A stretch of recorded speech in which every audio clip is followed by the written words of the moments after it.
हरे कृष्ण। तो भगवत गीता कुरुक्षेत्र की युद्ध भूमि में कौरवों और पांडवों के बीच में जब युद्ध शुरू हो रहा था, तो उस वक्त युद्ध शुरू होने से कुछ क्षण पहले अर्जुन और भगवान श्री कृष्ण के बीच में का जो संवाद है वो है भगवत गीता। भगवत गीता का अर्थ ही है कि गीत।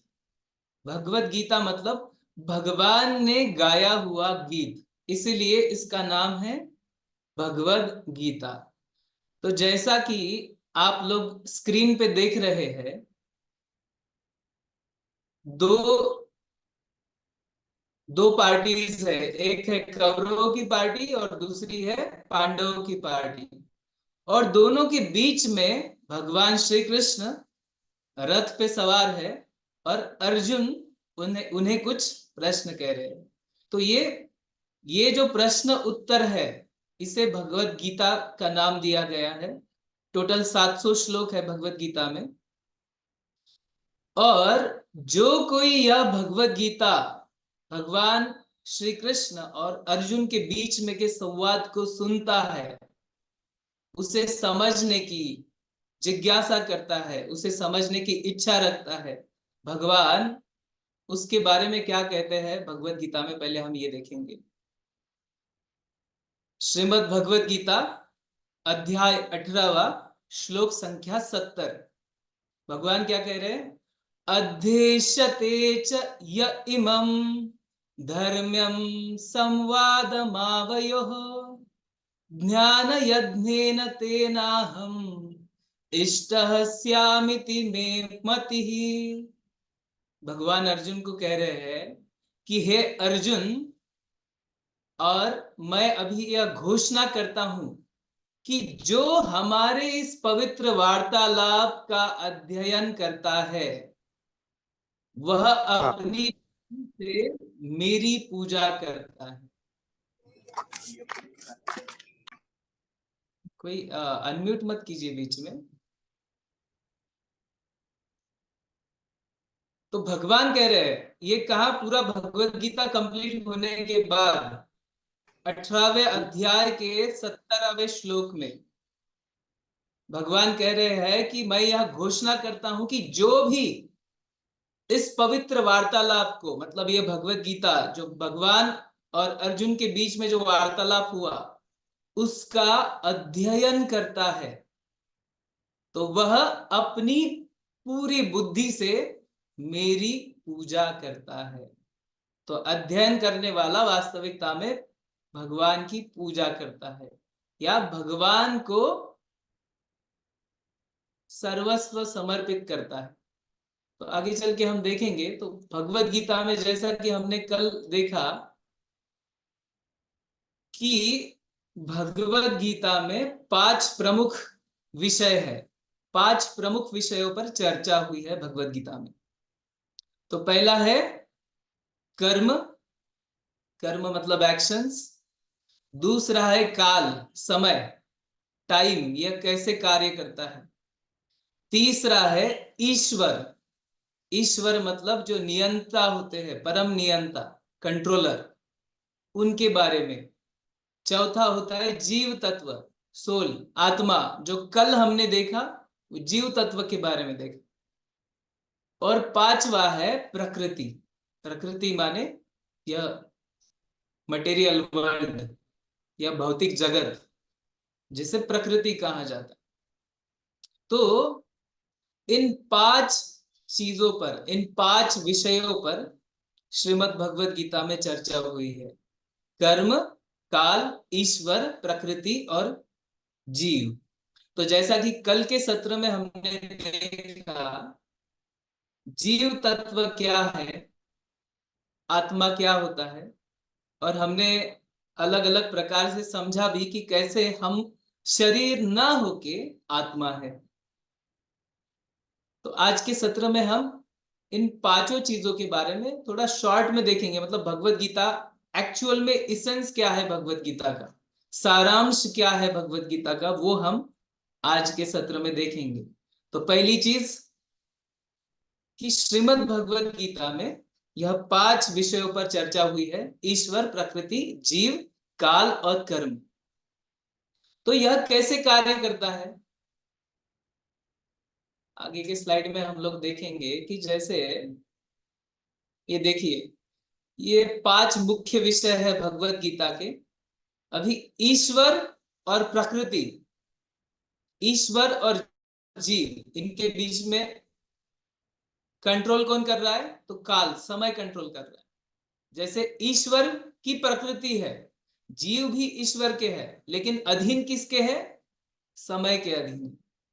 ये सब इंटर रिलेटेड चीजें, ईश्वर, जीव और प्रकृति।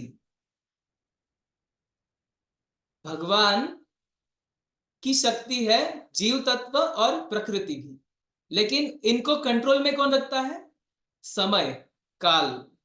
जो भी काल भी भगवान की ही शक्ति है।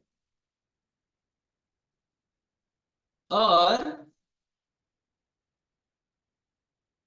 ईश्वर और प्रकृति, प्रकृति भी टेम्पररी है, कुछ समय तक रहती है, फिर बाद में जब एक समय आता है तो उसका मतलब विनाश होता है और फिर से प्रकृति तैयार होती है। वही प्रकार है जीव का, हम लोग एक शरीर में होते हैं, कुछ समय तक होते हैं, कंट्रोल वो समय का भगवान के पास में होता है। और कर्म जो चीज है ना, कर्म, कर्म जीव और प्रकृति के बीच में कैसा नाता है उसको डिसाइड करता है। कर्म क्या है, जीव क्या करता है प्रकृति को साथ में लेके, उसे कहते हैं कर्म। तो ये तीनों चीजें, ईश्वर, जीव, प्रकृति, एक दूसरे से संबंधित है। ईश्वर और जीव काल के आधार पर कंट्रोल किया जाता है, ईश्वर से प्रकृति वो भी काल के आधार पर कंट्रोल की जाती है। और जीव और प्रकृति में सबसे प्रमुख चीज होती है कर्म, जो जीव और प्रकृति को एक दूसरे से बांधे रहते हैं। तो तो हमारे जीवन में जो भी कुछ हो रहा है वह हमारे कर्मों के रिएक्शन से हो रहा है। वो हम आगे चल के देखेंगे कि क्यों अच्छे लोगों के साथ बुरा क्यों होता है, ऐसा सभी को प्रश्न रहता है ना। तो आगे का एक सत्र रहेगा जिसमें हम यही देखेंगे कि कर्म का सिद्धांत क्या है। तो अभी आज के सत्र में हम देखेंगे कि श्रीमद् भगवत गीता जैसे 5 प्रमुख विषय है, तो 5 प्रमुख विषयों को तीनों मुख्य शाखाओं में विभाजित किया गया है। तो श्रीमद् भगवत गीता टोटल 18 अध्याय है, उसमें पहले अध्याय से लेके तो 18वें अध्याय तक। तो उसमें 3 प्रकार की प्रमुख चीजें या योग बताए गए हैं। तो पहले अध्याय से लेके 6ठे अध्याय तक, chapter 1 to chapter 6, it is called as karma yoga. यह कर्म योगा है। पहले अध्याय से 6ठे अध्याय तक श्रीमद् भगवत गीता का जो पार्ट है उसे कहते हैं कर्म योग। 7वें अध्याय से 12वें अध्याय तक का जो पार्ट है उसे कहते हैं भक्ति योग। और 13वें अध्याय से 18वें अध्याय का जो पार्ट है उसे कहते हैं ज्ञान योग। अभी देखिए, आपने सैंडविच देखा है ना, सैंडविच, सैंडविच क्या रहता है, ऊपर एक ब्रेड का लेयर रहता है, नीचे एक ब्रेड का लेयर रहता है, और बीच में सब वेजिटेबल्स या जो भी अलग अलग टाइप के सैंडविच है उसका पूरा मसाला रहता है। जो मेन कंटेंट है सैंडविच का वो कहाँ रहता है, बीच में रहता है। तो उसी प्रकार भगवत गीता एक सैंडविच की तरह है। पहले 6 चैप्टर कर्म योग दिया है, आगे के 6 चैप्टर ज्ञान योग दिया है, and the most important part, जो सबसे महत्वपूर्ण चीज है, भक्ति योग, वो बीच में दिया हुआ। तो भगवत गीता 3 विभागों में बांटी जाती है, अगर ब्रॉडली देखा जाए तो। 5 तत्व एक्सप्लेन किए गए हैं, लेकिन प्रमुखता अगर देखा जाए तो 3 विभागों में बांटी जाती है। पहला होता है कर्म योग, जो है पहले अध्याय से लेके 6ठे अध्याय तक। दूसरा है भक्ति योग, जो है 7वें अध्याय से 12वें अध्याय तक। और तीसरा होता है ज्ञान योग। तो सबसे महत्वपूर्ण भक्ति योग, वो आगे चल के हम देखेंगे कि कैसे सबसे महत्वपूर्ण भक्ति योग होता है। तो भगवत गीता क्या है? सर्वोच्च व्यक्ति द्वारा बोला गया एक धर्म ग्रंथ है। भगवान श्री कृष्ण सर्वोच्च है और उनके द्वारा बोला गया यह प्रमुख धर्म ग्रंथ है हमारे सनातन धर्म में। आप सभी ने शंकराचार्य का नाम तो सुना ही होगा। तो शंकराचार्य गीता महात्म्य में कहते हैं, एकम शास्त्रम देवकी पुत्र गीतम। सिर्फ एक ही शास्त्र सफिशिएंट है। मतलब सारे शास्त्र अगर चले जाए पूरी दुनिया में से नष्ट हो जाएंगे और एक भगवत गीता बचा है ना, सफिशिएंट है वो। क्योंकि वह भगवत गीता ऐसी चीज है जिसमें समग्र शास्त्रों का सार तो है ही, और कोई शास्त्र में ना मिले ऐसा ज्ञान भी भगवत गीता में। तो इसीलिए भगवत गीता सर्वोच्च है। श्रीमद् भगवत गीता में ही भगवान खुद बोल रहे हैं कि भगवत गीता क्या है? राज विद्या राजगुह्यम पवित्रम इदम उत्तमम। तो यह भगवत गीता क्या है? राज विद्या है। राज विद्या मतलब सारे विद्याओं का राजा। और यह किसने बोला गया है? साक्षात पूर्ण पुरुषोत्तम भगवान श्री कृष्ण। तो सर्वोच्च व्यक्ति द्वारा बोला गया यह एक धर्म ग्रंथ है श्रीमद् भगवत गीता। और श्रीमद् भगवत गीता में ही बताया गया है, ये 10.8वां श्लोक हम आगे मैंने रखा है स्लाइड शो में, तो हम वहां पे देखेंगे। और जैसे यहाँ पे एक उदाहरण दिया गया है कि दो मित्र या दो पक्षी या दो आत्माएं होती है। एक होती है आश्रित और दूसरी होती है कंट्रोलर, जो नियंत्रण करती है। जैसे थोड़ा इमेजिन कीजिए कि एक वृक्ष पर दो पंछी बैठे। एक पंछी क्या कर रहा है? वो जो पेड़ है उसके अलग फल को खाने की कोशिश कर रहा है या खाता फिर रहा है। और दूसरा पंछी जो है वो सिर्फ देखने का काम कर रहा है। वो ऑब्जर्व कर रहा है किसको? ये जो फल खाने वाला पंछी है उसको। तो ये दो दो पंछी या दो मित्र कौन है? एक मित्र जो कार्य करता है और दूसरा सिर्फ ऑब्जर्व करता है, निरीक्षण करता है, निरीक्षण। तो जो खाने वाला पंछी है वो होता है आत्मा, और जो ऑब्जर्व करता है वो होता है परमात्मा। और ये दोनों कहां पे बैठे हैं? एक ही झाड़ पे बैठे हैं। तो वह झाड़ कौन सा है? ये श्रीमद् भागवतम में उल्लेख किया गया है ये। और बहुत सारे उपनिषदों में भी ऐसा उल्लेख आता है कि दो पंछी है, एक खाने वाला और दूसरा ऑब्जर्वर। वो सब कुछ ऑब्जर्व कर रहा है। जब तक ये खाने वाला पंछी उसकी ओर देखेगा नहीं ना, ये बीच में पड़ेगा भी नहीं अपने कार्यों के। तो वो होते हैं परमात्मा। तो आत्मा और परमात्मा दोनों अपने भीतर ही है। हम आत्मा है, हम अपने अपने कामों में लगे रहते हैं, हम फल खाते रहते हैं, तो कर्मों के फल कहते हैं। कभी दुख होता है, कभी सुख होता है। जैसे पंछी अलग अलग फल खाएगा झाड़ का, तो कोई खट्टा होगा, कोई मीठा होगा फल। तो वैसे ही हम हैं आत्मा, जो हमारे कर्मों के फल खा रहे हैं, हम कार्य करते जा रहे हैं। और एक परमात्मा होते हैं जो हमारे हृदय में विराजमान है। वो सिर्फ हमें देखते रहते हैं, वो ऑब्जर्व करते रहते हैं कि हम क्या कर रहे हैं, हमारे पूरे कार्यों का लेखा जोखा रखते हैं। और जब तक हम उनको समर्पित नहीं होते, हम उनकी ओर नहीं देखते, या हम उनकी ओर सलाह के लिए नहीं जाते, समर्पित नहीं होते, तब तक वो हमें कोई सुझाव नहीं देते या कुछ हमारे लाइफ में इंटरफेयर भी नहीं करते। तो वो दो मित्र होते हैं, आत्मा और परमात्मा।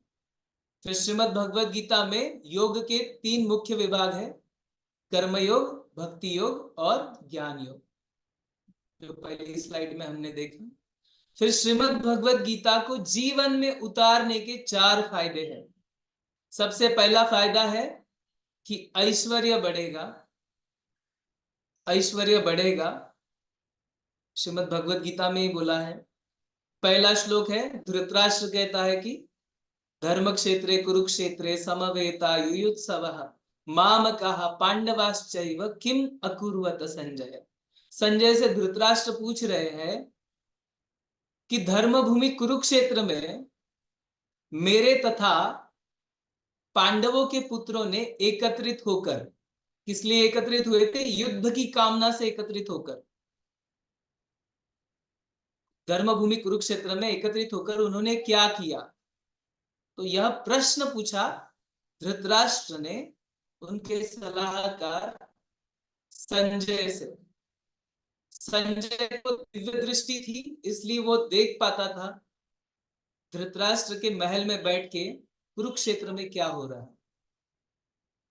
अभी संजय को यह दिव्य दृष्टि किसने प्रदान की थी? वेद व्यास जी ने। जैसे हम आज कहीं और कुछ घटित हो रहा है, जैसे क्रिकेट मैच अमेरिका में चल रही है और हम यहाँ पे टीवी पे बैठ के देख सकते हैं, तो ये तो टेक्नोलॉजी के कारण है। लेकिन उस वक्त भी ऐसी टेक्नोलॉजी थी कि संजय अपने महल में बैठ के युद्ध भूमि कुरुक्षेत्र में क्या चल रहा है वो देख पाता था। तो जब संजय ने पूरा एक्सप्लेन किया भगवान श्री कृष्ण और अर्जुन के बीच में का वार्तालाप, तो आखिरी में सबसे अंतिम श्लोक कौन सा है भगवत गीता का? 700वां श्लोक।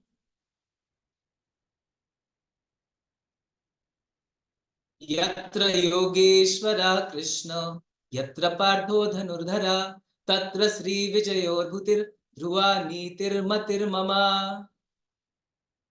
यह मेरी राय है, संजय बता रहा है कि जहां पे भगवान श्री कृष्ण, यत्र योगेश्वरा कृष्ण यत्र पार्थो धनुर्धरा, और जहां पे उनके शिष्य धनुर्धर अर्जुन है, वहां पे ऐश्वर्य होगा, वहां पे सफलता की गारंटी होगी।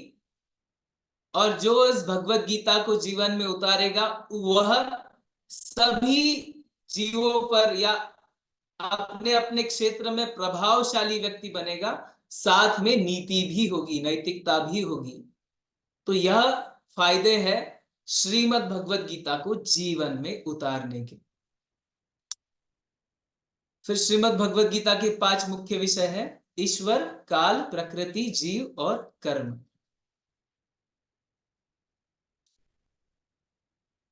श्रील प्रभुपाद जी श्रीमद् भागवतम के पहले स्कंद के 9वें अध्याय के 21वें श्लोक के परपट में बताते हैं कि भगवान,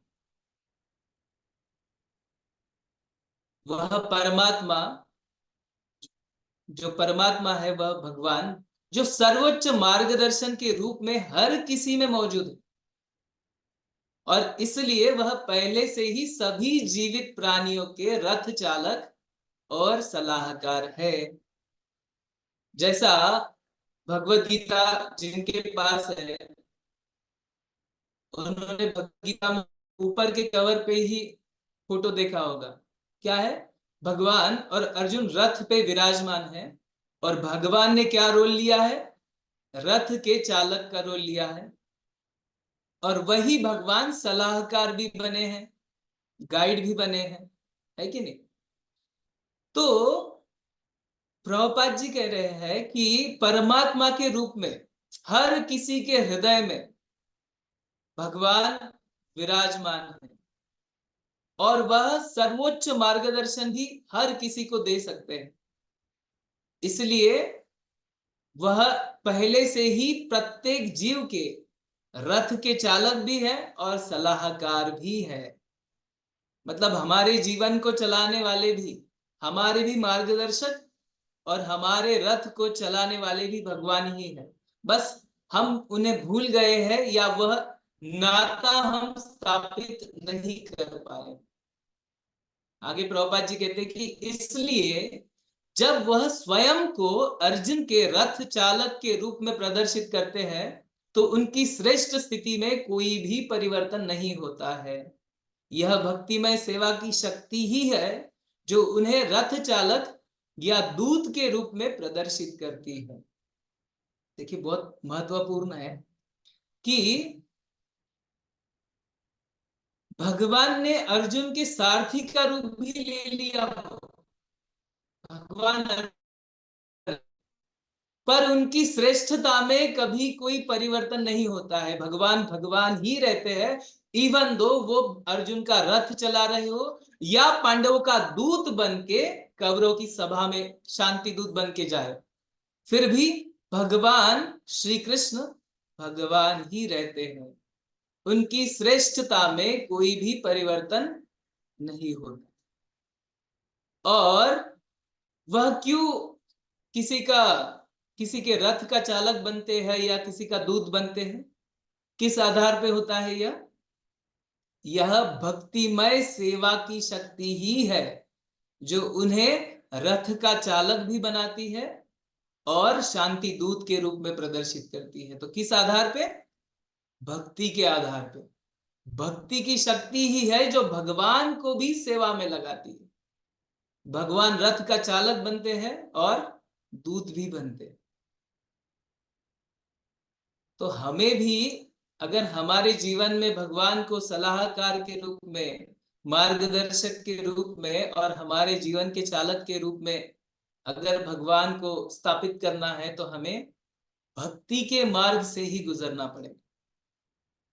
जैसा पहला श्लोक है, धृतराष्ट्र उवाच धर्म क्षेत्रे कुरुक्षेत्रे समवेतायुत्सवः मामकः पांडवाश्चैव किम अकुर्वत संजय। कुछ श्लोक है इंपॉर्टेंट, वो हम देखेंगे। तो पहला श्लोक, धृतराष्ट्र ने कहा, हे संजय, जब मेरे पुत्र और पांडु के पुत्र युद्ध की इच्छा से कुरुक्षेत्र के तीर्थ स्थान पर एकत्रित हुए तो उन्होंने क्या किया? यह प्रश्न पूछा धृतराष्ट्र ने। तो पूरी भगवत गीता जो है अर्जुन और श्री कृष्ण के बीच का वार्तालाप है। और सबसे आखिरी का श्लोक 18वें अध्याय के 78वां श्लोक, यत्र योगेश्वरः कृष्णो यत्र पार्थो धनुर्धरः तत्र श्री विजयोर्भूतिर्ध्रुवा नीतिर्मतिर्मम। संजय बता रहे हैं कि जहां भी सभी रहस्यों के गुरु योगेश्वर श्री कृष्ण है और जहां सर्वोच्च धनुर्धर अर्जुन है, वहां निश्चित रूप से ऐश्वर्य आएगा, विजय होगा, असाधारण शक्ति और नैतिकता भी होगी। और यह मेरी राय है। यह पूरी श्रीमद् भगवत गीता सुनने के बाद यह राय कौन दे रहा है? संजय। तो श्रीमद् भगवत गीता में टोटल 18 अध्याय है, जिसका संस्कृत नाम और इंग्लिश नाम यहाँ पे दिया गया है। पहला अध्याय होता है अर्जुन विषाद योग, दूसरा है सांख्य योग, तीसरा कर्म योग, चौथा है ज्ञान योग, पांचवा संन्यास योग, छठा ध्यान योग, सातवां विज्ञान योग, आठवां तारक ब्रह्म योग, नौवां राजगुह्य योग, 10वां विभूति योग, 11वां विश्व रूप दर्शन योग, 12वां भक्ति योग, 13वां प्रकृति पुरुष विवेक योग, 14वां गुणत्रय विभाग योग, 15वां पुरुषोत्तम योग, 16वां दैवासुर संपद विभाग योग, 17वां श्रद्धात्रय विभाग योग और 18वां है मोक्ष योग। तो श्रीमद् भगवत गीता का उद्देश्य क्या है, पर्पस, वो कुछ श्लोकों में भगवान ने ही बताया है। श्रीमद् भगवत गीता 3रा अध्याय 30वां श्लोक, भगवान कह रहे हैं, मयि सर्वाणि कर्माणि सन्न्यस्याध्यात्म चेतसा निराशिर्निर्ममो भूत्वा युध्यस्व विगतज्वरः। तो भगवान कह रहे हैं कि इसलिए हे अर्जुन, अपने सभी कर्मों को मुझे समर्पित करते हुए, मेरे बारे में पूर्ण ज्ञान रखते हुए लाभ की इच्छा किए बिना, स्वामित्व का दावा किए बिना और आलस्य से मुक्त होकर युद्ध करो। तो यहाँ पे भगवान ने सीधा सीधा अर्जुन को कह दिया। अर्जुन कह रहा था कि मुझे युद्ध ही नहीं करना है, मैं मेरे ही अपनों से कैसे युद्ध करूं? क्या मैं मेरे गुरु और जो मेरे दादाजी है भीष्म और द्रोण, इनके ऊपर मैं शस्त्र कैसे चलाऊं? और इस युद्ध का परिणाम क्या होगा? ऐसा कहते हुए निराश होकर उसने अपना धनुष रख दिया और बोला कि मैं नहीं लड़ूंगा। तो यहाँ पे सॉल्यूशन है। हमारे भी जीवन में होता है कि क्या करें क्या ना करें, हम भी परेशान होते हैं, हम भी निराश निराश होते हैं, हम भी आलस्य रखते हैं। तो भगवान कह रहे हैं कि अपने सभी कर्मों को मुझे समर्पित करो। जो भी हम कर रहे हैं सारे कर्मों को हमने भगवान को समर्पित करना है। कैसे समर्पित करना है? उनके बारे में पूर्ण ज्ञान रखते हुए। तो भगवान के बारे में ज्ञान लेना भी आवश्यक है, और कोई लाभ की इच्छा किए बिना, फल क्या मिलेगा उसकी इच्छा किए बिना सारे कर्मों को भगवान के ऊपर छोड़ना है। भगवान देखेंगे हमें क्या कर्मों का फल देना है। और कोई कंट्रोल रखे बिना, स्वामित्व का दावा किए बिना, आलस्य ना करते हुए हमें अपना कार्य करते रहना।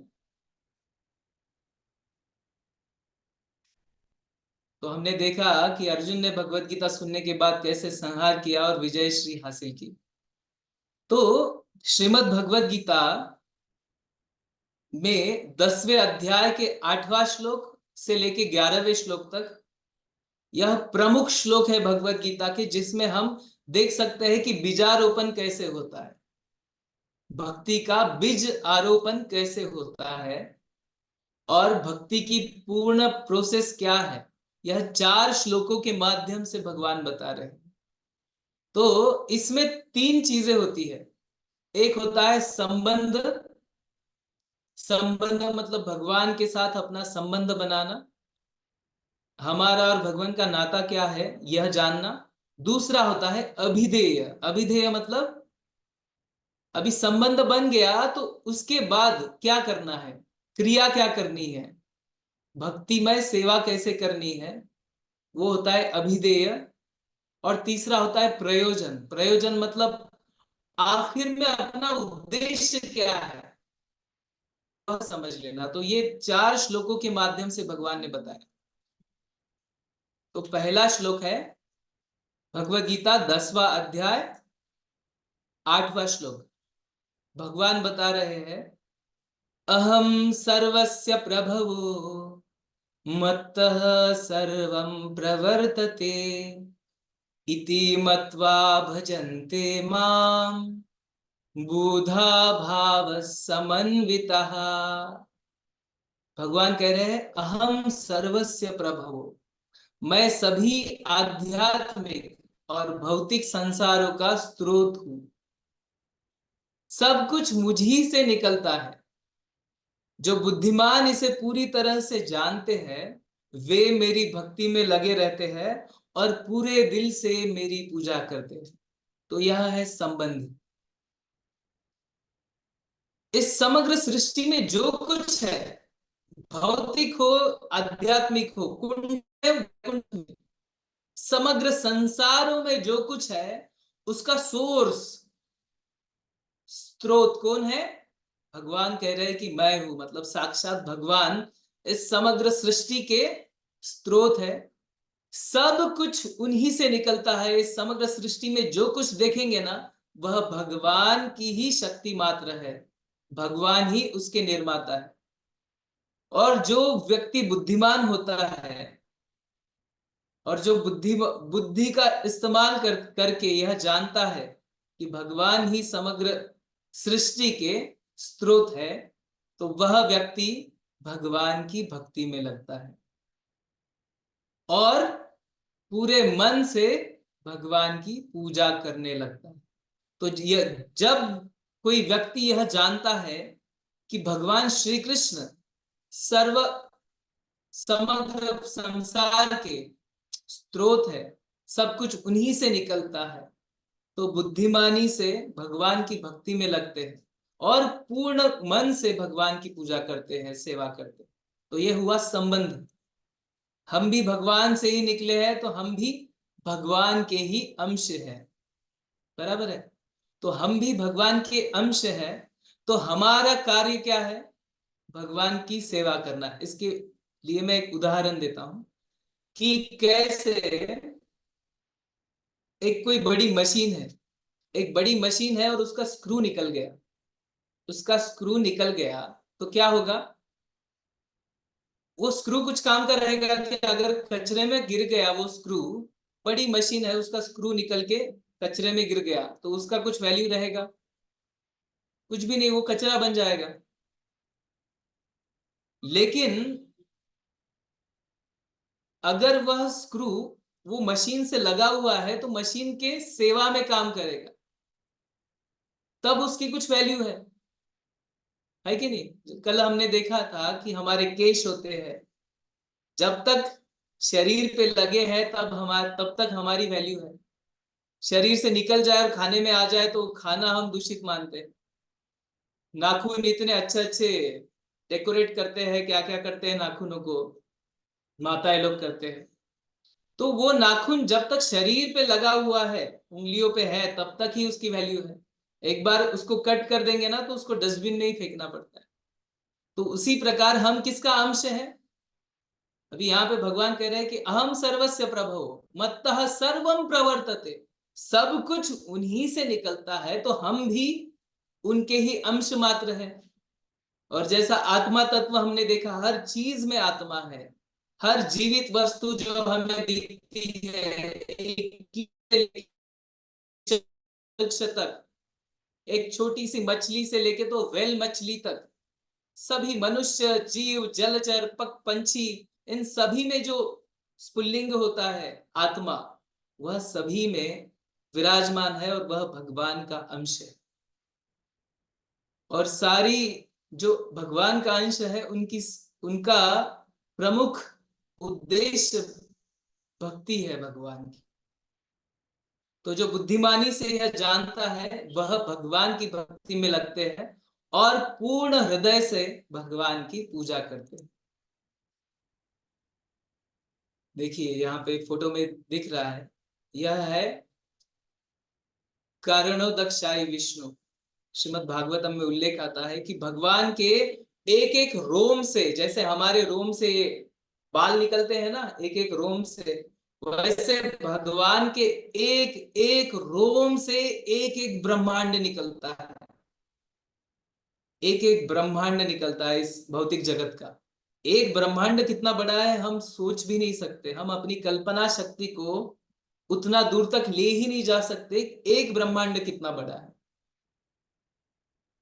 और ऐसे अनंत ब्रह्मांड भगवान के एक एक पोर से निकलते हैं। आप सोच सकते हैं, ऐसे अनंत ब्रह्मांड इस भौतिक जगत में है, और आध्यात्मिक जगत इस भौतिक जगत से 3 गुना है। 3 गुना। तो आप सोच सकते हैं कि भगवान की शक्ति क्या हो सकती है। तो भगवान कह रहे हैं, I am the source of all spiritual and material worlds. मैं भौतिक तथा आध्यात्मिक जगत के समग्र संसार का स्रोत हूं। आगे कहते हैं, एवरीथिंग एमिनेट्स फ्रॉम मी। सब कुछ मुझी से निकलता है। उसका उदाहरण हम देखते हैं, यशोदा मैया और कृष्ण का यह लीला। एक एक बार की बात है, भगवान श्री कृष्ण ने माटी खाई थी। तो माटी खाई, बलराम जी ने देखा, अरे कान्हा ने तो माटी खाई। बलराम जी भाग के गए मैया के पास, मैया मैया कान्हा ने माटी खाई। तो यशोदा मैया भागते हुए आ गई कि कान्हा तूने माटी खाई? कान्हा कहता है, ना मैंने नहीं खाई। तो मैया कहती है कि अपना मुंह खोल के दिखा, मुझे देखने दे, तूने सच में माटी खाई या झूठ बोल रहा है। कान्हा ऐसे करते हैं, नहीं मैं झूठ झूठ नहीं बोल रहा हूँ, बस मुंडी हिलाते हैं लेकिन मुख नहीं खोलते। तो मैया डांटती है, मुख खोलेगा कि नहीं? तो कृष्ण जब उनका मुख खोलते हैं तो उनके छोटे से मुख में, एक साल के कृष्ण, उनके छोटे से मुख में यशोदा मैया समग्र ब्रह्मांड को देखती है, समग्र ब्रह्मांड को देखती है। तो इससे हमें समझ में आता है कि भगवान कह रहे हैं कि सब कुछ मुझी से निकलता है। एक छोटे से बालक के मुख में समग्र ब्रह्मांड को देख लिया यशोदा मैया ने। तो वे है कृष्ण। तो भगवान आगे कह रहे हैं कि जो बुद्धिमान होते हैं वह मेरी प्रेममयी सेवा में लग जाते। जैसा कि इस लीला में हमने देखा कि एक फल वाली मैया फल बेच रही थी, फल ले लो फल, वृंदावन में फल ले लो फल। और वह नंद बाबा के महल के सामने से गुजरी। तो नंद बाबा ने उन्हें रोका और कुछ फल ले लिए। यशोदा मैया ने फल ले लिए। तो कृष्ण आए, छोटे से कृष्ण, और कृष्ण को जैसे ही देखा, वो फल फल वाली जो मैया थी उनका मन इतना प्रसन्न हो गया और कृष्ण बोलने लगे कि मैया मैया मुझे भी फल चाहिए। तो उस वक्त क्या होता था कि ये आदान प्रदान कैसे होता था? फल वाली मैया फल देती थी और नंद बाबा यशोदा मैया उनको उसके बदले में धान्य देते थे। तो कुछ गेहूं या ज्वार या बाजरा, ऐसे धान्य रिप्लेसमेंट में देते थे। कुछ पैसा नहीं लगता था उस वक्त, फल वाली फल देती थी और यशोदा मैया धान्य देते थे। तो कृष्ण ने भी देखा कि यशोदा मैया ने उनको धान्य दिया और बदले में अपनी मुट्ठी में धान्य अंदर से,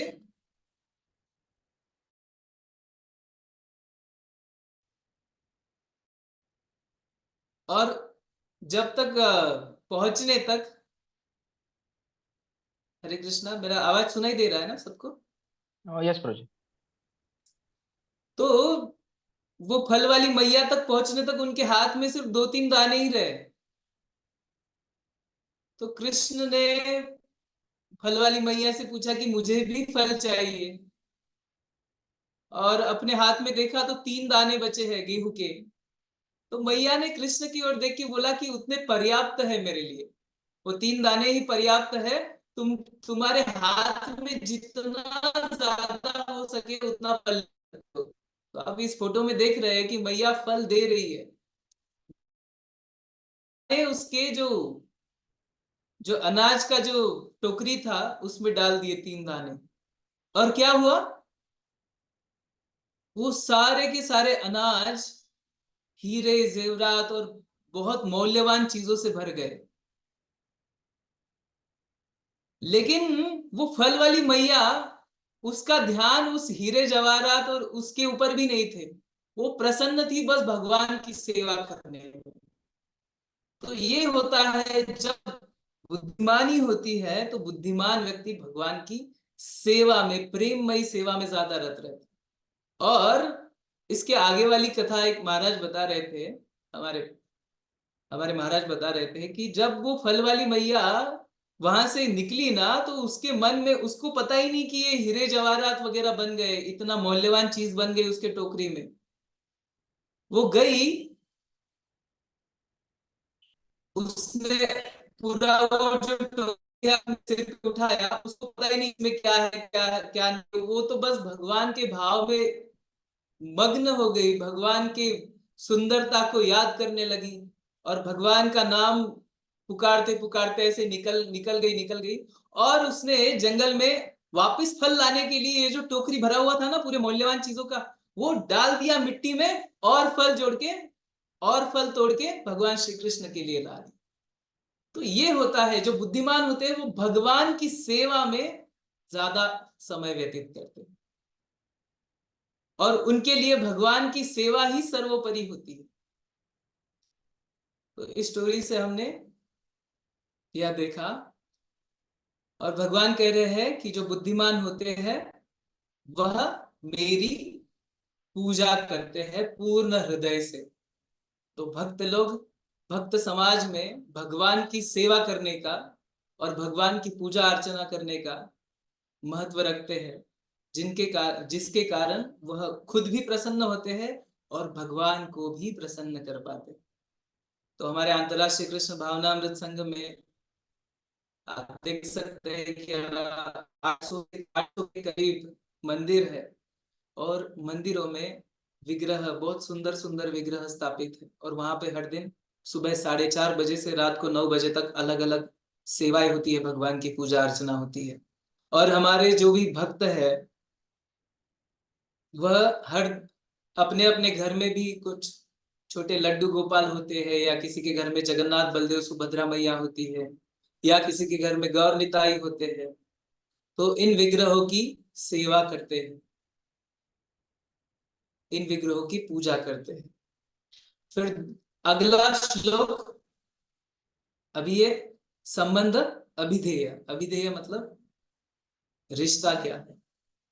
तो भगवान 10वें अध्याय के 90वें श्लोक में बताते हैं, मच्चित्ता मद्गत प्राण बोधयन्तः परस्परम कथयन्तश्च मां नित्यं तुष्यन्ति च रमन्ति च।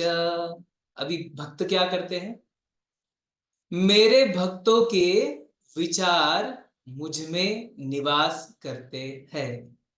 मच्चित्ता मदगत प्राणा, मच्चित्ता मतलब मेरे जो शुद्ध भक्त होते हैं उनके विचार हमेशा मुझ में निवास करते हैं, उनके विचारों में हमेशा भगवान होते हैं,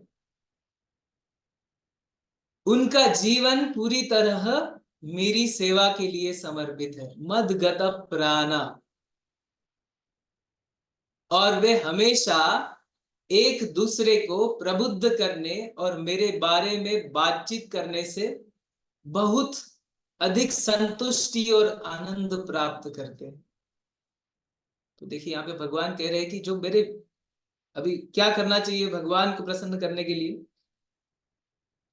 और खुद भी आनंद प्राप्त करने के लिए और संतुष्ट होने के लिए, वो भगवान ही बता रहे हैं कि मेरे जो शुद्ध भक्त होते हैं उनके विचार भी मुझ में निवास करते हैं, उनका पूरा जीवन मेरी सेवा में समर्पित होता है, मतलब जो भी वह कार्य करते हैं वह भगवान को समर्पित करते हैं, और वे हमेशा एक दूसरे को प्रबुद्ध करने में, एक दूसरे की सेवा करने में, और जो भी वार्तालाप बातचीत करते हैं वह भगवान के बारे में ही बातचीत करते हैं, और इससे वह और ज्यादा संतुष्ट और आनंद प्राप्त करते हैं, और ज्यादा संतुष्टि और आनंद प्राप्त करते हैं।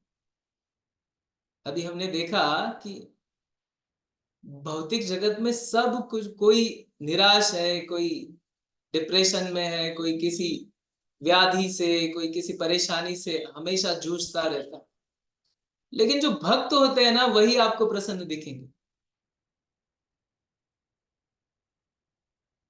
तो ये भगवान कह रहे हैं कि अगर हमें संतुष्टि सेटिस्फेक्शन चाहिए और आनंद चाहिए, तो हमें यह करना होगा, मच्चित्ता मद्गत प्राणा बोधयन्तः परस्परम कथयन्तश्च माम नित्यम तुष्यन्ति च रमन्ति च। देखिए हमने देखा श्रील प्रभुपाद जी, इस्कॉन के संस्थापक आचार्य, उनके विचारों में हमेशा भगवान वास करते थे, और इसीलिए सिर्फ 14 साल के अंतराल में श्रील प्रभुपाद ने 108 मंदिर बनाए समग्र विश्व में। सिर्फ 14 साल की अंतराल में 108 मंदिर, 5000 से अधिक समग्र विश्व में शिष्य बनाए, और वही अंतरराष्ट्रीय कृष्ण भावनामृत संघ आज 800 से अधिक मंदिर स्थापित है पूरे विश्व में। लेकिन अकेले व्यक्ति ने 70 साल की आयु में शुरुआत की थी, और अगले 14 साल में श्रील प्रभुपाद ने 108 मंदिर बनाए, 5000 से अधिक शिष्य बनाए, और सभी को शुद्ध बनाया, 4 नियम पालन करना सिखाए। 4 नियम कौन से हैं? व्यभिचार नहीं करना, मांस मछली नहीं खाना, जुगार नहीं खेलना, और कोई नशा पान ना करना। तो यह 4 नियम उन्होंने विदेश में जाके उन हिप्पी लोगों को समझाए और उनसे पालन कराए, उसके बाद वह उनके शिष्य बने। तो ये श्रील प्रभुपाद जिनके विचारों में हमेशा भगवान वास करते।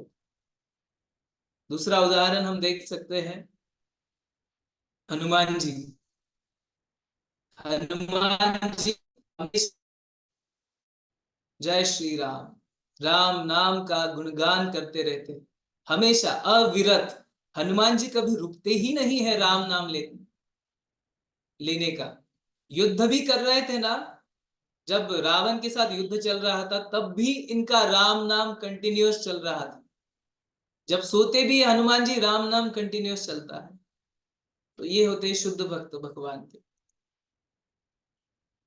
शुद्ध भक्तों के विचार में हमेशा भगवान वास करते हैं और उनका पूर्ण जीवन भगवान पे समर्पित होता है। आप देख सकते हैं कि ये विदेशी लोग हैं जिनको श्रील प्रभुपाद ने भक्ति का बीज दिया और उन्होंने अपना समग्र जीवन भगवान को समर्पित किया। भगवान की विविध सेवाओं में जो भी कार्य आप देख रहे हैं ना, कोई कार्य कर रहा है, कोई कारपेंटिंग कर रहा है, कोई मृदंग बजा रहा है, कोई अपने बच्चों को सिखा रहा है, कोई डीटीज का पेंटिंग कर रहा है, और कोई भवन का निर्माण कर रहा है, मंदिर निर्माण, ये सारी सेवाएं भगवान को समर्पित।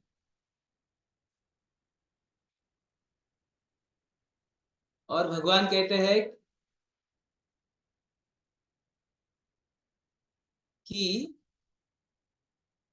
उनके विचारों में हमेशा भगवान ही वास करते हैं और वह एक दूसरे के साथ भी ऐसा बर्ताव करते हैं और भगवान के बारे में भी बात करते रहते हैं, वह संतुष्ट होते हैं और परम आनंदी होते हैं। फिर अगला श्लोक है भगवत गीता श्लोक संख्या 10, अध्याय क्रमांक 10। तेषां सतत युक्तानां भजतां प्रीतिपूर्वकं ददामि बुद्धि योगं तं येन माम उपयान्ति ते। जो लोग प्रेम पूर्वक मेरी सेवा में निरंतर समर्पित रहते हैं, उन्हें मैं वह समझ देता हूं जिसके द्वारा वे मेरे पास आ सकते हैं। तो भगवान कहते हैं कि जो मेरी सेवा करते हैं निरंतर और मुझे पूर्णतः समर्पित होकर जो सेवा करते हैं, जो अपने समग्र कार्यों को मुझ पे अर्पित करते हैं, तो ऐसे लोगों को मैं वह समझ देता हूं जिसके द्वारा वे मुझ तक पहुंच सकते हैं। तो भगवान कहते हैं कि मैं वह बुद्धि देता हूं उनको जिसके द्वारा वह मुझे प्राप्त कर सकते हैं। तो अगर हमें भगवान को प्राप्त करना है तो भगवान ही वह बुद्धि देंगे, लेकिन टर्म्स एंड कंडीशंस क्या है कि भगवान की प्रेम पूर्वक सेवा करनी पड़ेगी और भगवान को समर्पित कार्य करने पड़ेंगे, तब जाके भगवान हमें वह बुद्धि देंगे जिसके द्वारा हम भगवान तक पहुंच सकते हैं। नहीं तो भगवान क्या कहते हैं कि मैं अपने धाम में अगर तू तेरे काम में, और अगर तू मेरे नाम में तो मैं तेरे काम में। भगवान का सीधा सीधा है, अगर तू मेरी सेवा करेगा तो मैं तुझे वह बुद्धि दूंगा जिसके द्वारा तू मुझे प्राप्त कर सकता है। तू मेरे नाम में तो मैं तेरे काम में, अगर तू तेरे काम में तो मैं अपने धाम में, भगवान कहते हैं। तो जो लोग प्रेम पूर्वक मेरी सेवा में निरंतर समर्पित रहते हैं, उन्हें मैं वह समझ देता हूं जिसके द्वारा वे मेरे पास आ सकते हैं। और 11वां श्लोक, तेषामेवानुकम्पार्थम् अहं ज्ञानम् अजं तमः नाशयाम्यात्मभावस्थो ज्ञानदीपेन भास्वता। उन पर विशेष दया दिखाने के लिए मैं उनके हृदय में निवास करके ज्ञान के चमकते दीपक से अज्ञान से उत्पन्न अंधकार को नष्ट कर देता हूं। देखिए, जो भगवान के भक्त होते हैं उन पर विशेष कृपा दिखाने के लिए, उन पर विशेष दया दिखाने के लिए भगवान कहते हैं कि मैं उनके हृदय में वास करके ज्ञान रूपी दीपक के माध्यम से अज्ञान रूपी अंधकार को मैं नष्ट कर देता हूं।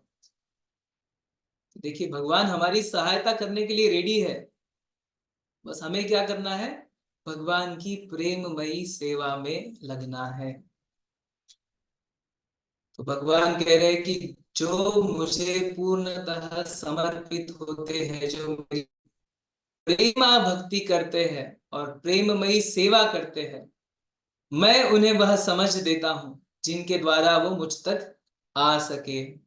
और 11वें अध्याय में भगवान कह रहे हैं कि उनके ऊपर विशेष कृपा और दया दिखाने के लिए मैं उनके हृदय में वास करते हुए उनको ज्ञान रूपी दीपक प्रदान करता हूं, जो उनके भीतर के अज्ञान रूपी अंधकार का विनाश कर दे।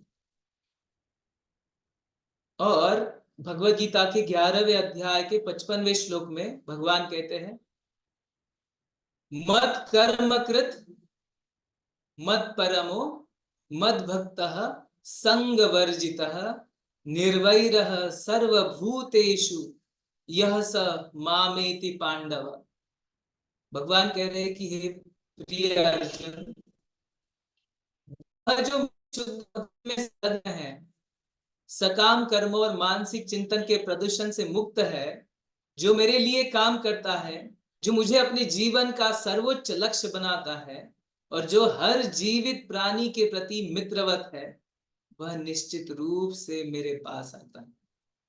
तो अगर भगवान को प्राप्त करना है तो भगवान ने कहा है कि मत कर्म कर, मत कर्म कृत, मत परमो, मद भक्त संग वर्जिता, कि जो मेरी शुद्ध भक्ति में संलग्न है और सकाम कर्म, सकाम कर्म मतलब सारे कर्म जो हम अपनी इच्छा को पूर्ण करने के लिए करते हैं, अपनी इंद्रिय तृप्ति की योजना से जो कर्म हम करते हैं, वह सारे कर्मों को त्यागना पड़ेगा। वह कर्म मतलब जो इच्छा है ना हमारी, सकाम कर्म मतलब कि हम कुछ चाहते हैं या हमारा कुछ नियोजन है कि ऐसा हो जाए तो हम ये करेंगे, यह इंद्रिय तृप्ति में लगेंगे, नहीं। हमें कर्म कैसे करने? निष्काम कर्म मतलब सारे कर्मों को भगवान के ऊपर समर्पित करना है और फिर जो भी फल भगवान देना चाहे वो देंगे। मानसिक चिंतन के प्रदूषण से मुक्त, मन के अंदर की जो गंदगियां है, जो प्रदूषण है, वहां से मुक्त होकर जो सिर्फ मेरे लिए काम करता है, भगवान कहते हैं, जो मुझे अपने जीवन का परम लक्ष्य मानते हैं और परम लक्ष्य बनाते हैं, वह हर जीवित प्राणी और हर जीवित प्राणी के प्रति मित्रवत आचरण करते हैं, सारे जीवों को अपना मित्र मानते हैं, वह निश्चित रूप से मेरे पास आते हैं। भगवान के श्रीमद् भगवत गीता 11वां अध्याय 55वां श्लोक। यहाँ पे देखिए, श्रील प्रभुपाद और उनके शिष्य, श्रील प्रभुपाद के साथ रहते रहते उनके शिष्य भी श्रील प्रभुपाद जैसे ही बन गए। तो भगवत गीता 3रा अध्याय 23वें श्लोक में भगवान कहते हैं कि मम वर्तमान वर्तन्ते मनुष्यः पार्थ सर्वशः। भगवान कह रहे हैं कि वास्तविकता में अगर देखा जाए ना तो सभी मेरे मार्ग पे ही चलते हैं, लेकिन उन्हें पता नहीं।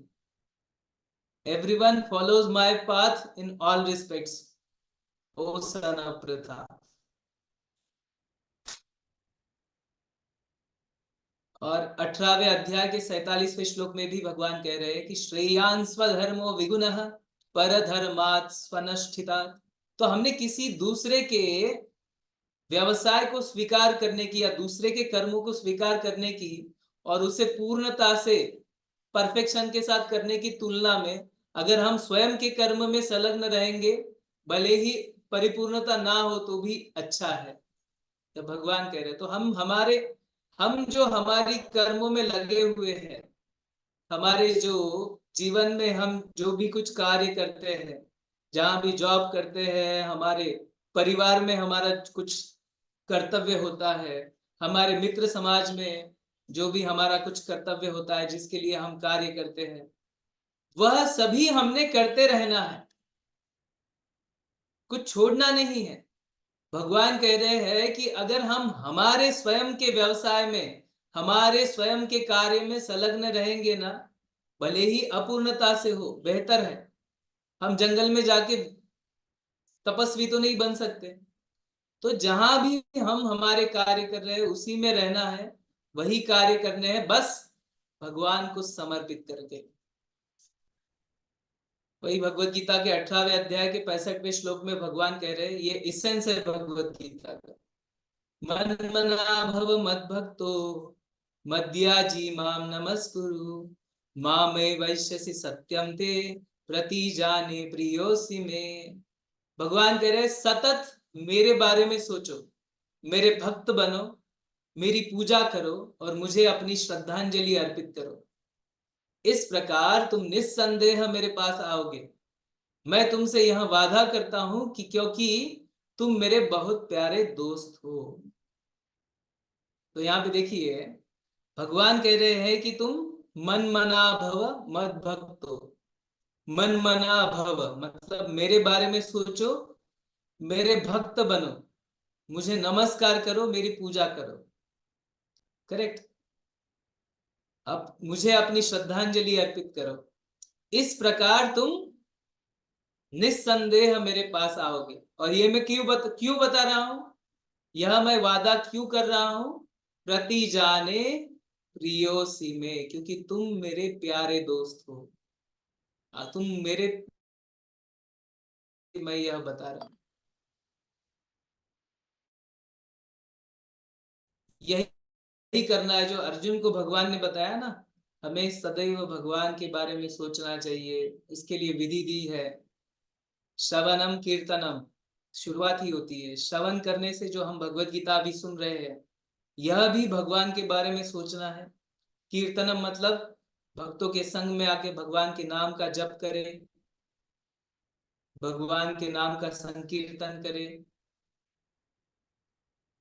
तो इस माध्यम से हम भगवान के बारे में सोच सकते हैं, भगवान का भक्त बन सकते हैं, भगवान की पूजा कर सकते हैं और उन्हें पूर्णतः समर्पित हो सकते हैं। सारे कार्य हम भगवान में समर्पित कर सकते हैं। तो हमारे इस्कॉन में आप देखते हैं कि पूर्णतः केंद्र बिंदु होते हैं भगवान श्री कृष्ण। श्रीमद् भगवद गीता की जय। भगवान श्री कृष्ण की जय। जगत गुरु श्रील प्रभुपाद की जय। समवेत भक्त वृंद की जय। हरि हरि बोल। अभी हरी हरी गीता मैराथन, श्रीमद् भगवद गीता मैराथन श्रील प्रभुपाद जी ने यह शुरू किया।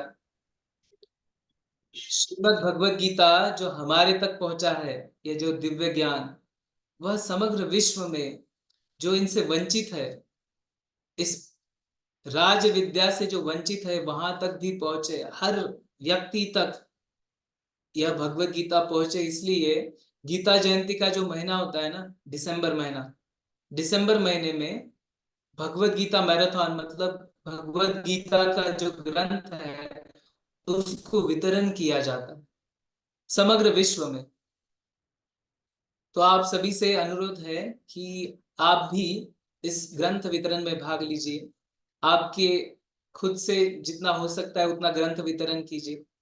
हमारे इस्कॉन अकोला के सेंटर पे भी भक्त लोग हर दिन जाते हैं श्रीमद् भगवत गीता के वितरण के लिए शाम को, तो उसमें भी भाग ले सकते हैं। जिनका जाना नहीं होता है वो फोन पे अपने मित्रों से, अपने परिजनों से, अपने रिलेटिव से, अपने पड़ोसियों से पूछ सकते हैं कि आप भगवत गीता लेना चाहते हैं क्या, भगवत गीता उनको देना है। कोई कहीं हम फेस्टिवल्स में जाते हैं, कहीं कोई उत्सव में जाते हैं, या कोई विवाह में जाते हैं, बर्थडे पार्टी में जाते हैं, तो वहां पे गिफ्ट क्या देना चाहिए हमने? ज्यादा से ज्यादा हो सके तो हमने भगवत गीता ही देना चाहिए, क्योंकि भगवत गीता से अच्छा और भगवत गीता से बेहतर कोई तोहफा नहीं, कोई गिफ्ट हम दे ही नहीं सकते। तो इसलिए सभी से अनुरोध है, जिनके पास भगवत गीता नहीं है वे कल हमारे सेंटर पे कार्यक्रम है अकोला में, और जो खामगांव के भक्त भी जुड़े होंगे तो खामगांव में भी कार्यक्रम है। तो वहां पे आपको श्रीमद् भगवत गीता जो जिस भाषा में चाहिए उस भाषा में मिल जाएगी, और यह वितरण करने के लिए भी सहायता कीजिए। बहुत बहुत धन्यवाद। हरे कृष्ण। किसी का कोई प्रश्न है तो पूछ सकते हैं।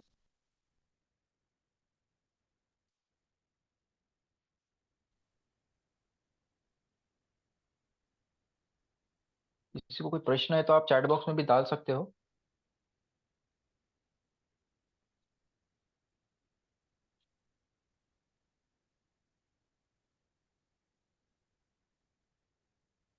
आपको कोई सजेशन हो गया, आप सजेशन भी दे सकते हो ताकि हम और इम्प्रोवाइज कर सके। किसी को कुछ सजेशन देना है या कुछ बोलना है तो प्लीज आप अनम्यूट करके बोल सकते हो ताकि हम इसे और बेहतर करें। आपको लगता है कि इसे और सिंपल वे में जाना चाहे तो हम जा सकते हैं, या आपको ये स्पीड पसंद आ रही है, या मतलब आप शेयर कर सकते हो थॉट्स। हाँ, आज के सेशन के बारे में भी बता सकते हैं, या स्लो जाना है, श्लोका बाय श्लोका जाना है, वो हम देखेंगे। वीकली 2 क्लास तो हमारे रहेंगे ही।